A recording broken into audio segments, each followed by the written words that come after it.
ছেলেকে টোটোটা দাঁড় করা, ওই দোকানটাই ভালো চাউমিন হয় সবাই বলে। তো ওই দোকানটা আমার ছেলে গেছে চাউমিন কিনতে।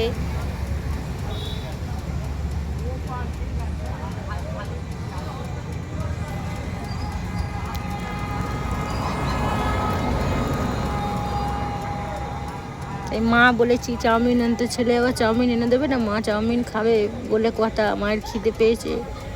ছেলে শুনে থাকতে তো পারে না। এই সবার ছেলে জানি আমার ছেলের মতন হয়, মা কিছু বললেই জানি নিয়ে এসে দেয়।